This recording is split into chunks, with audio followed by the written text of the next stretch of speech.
اگر کسی شخص کا رمضان میں انتقال ہو جائے کیا وہ جنتی کہلائے گا؟ حضرت سیدنا عبداللہ ابن مسعود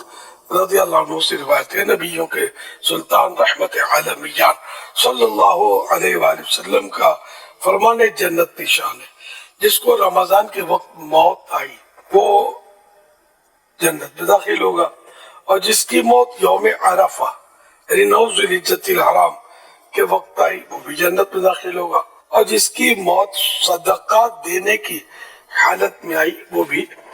داخل جنت ہوگا۔ حوالہ حلیت الاولیاء جلد 5 پیج نمبر 26 حدیث نمبر 6187۔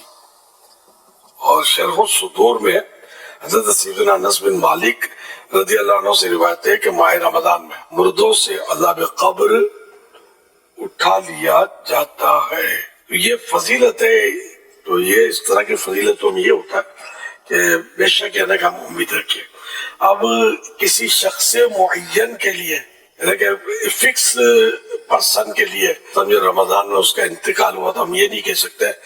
کہ یہ فائنل جنتی ہے، کیونکہ یہ خبر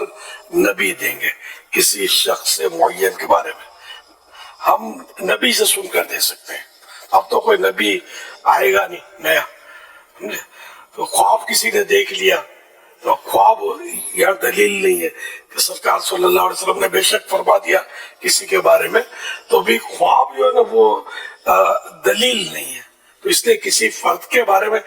ہر مسلمان کے بارے میں ہمیں اس نے ذہن رکھنا ہے کہ انشاءاللہ یہ جنت میں جائے گا۔ مسلمان ہے نا، تو مسلمان تو ہے ہی جنت ہے، اس میں کوئی شک بھی نہیں ہے۔ نعوذ باللہ اگر گناہوں کی وجہ سے جہنم میں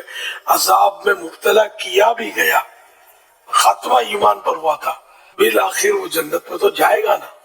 تو ہر مسلمان جنت چاہیے، اللہ کی رحمت ہے کہ ہم مسلمان ہیں، اور میرے منہ سے نکلنے لگا جنتی، تو اللہ اس کی بھی لاج رکھ لے کہ ہم مطلب بغیر حساب کتاب کے جنت میں چلے جائیں، کیونکہ صحیح بات ہے کہ نہ حساب کتاب کی کوئی تاب ہے، کوئی یہ سوچ بھی نہیں سکتا کہ وہ حساب دے سکتا ہے، یہ بالکل یہ سوال ہی نہیں ہے۔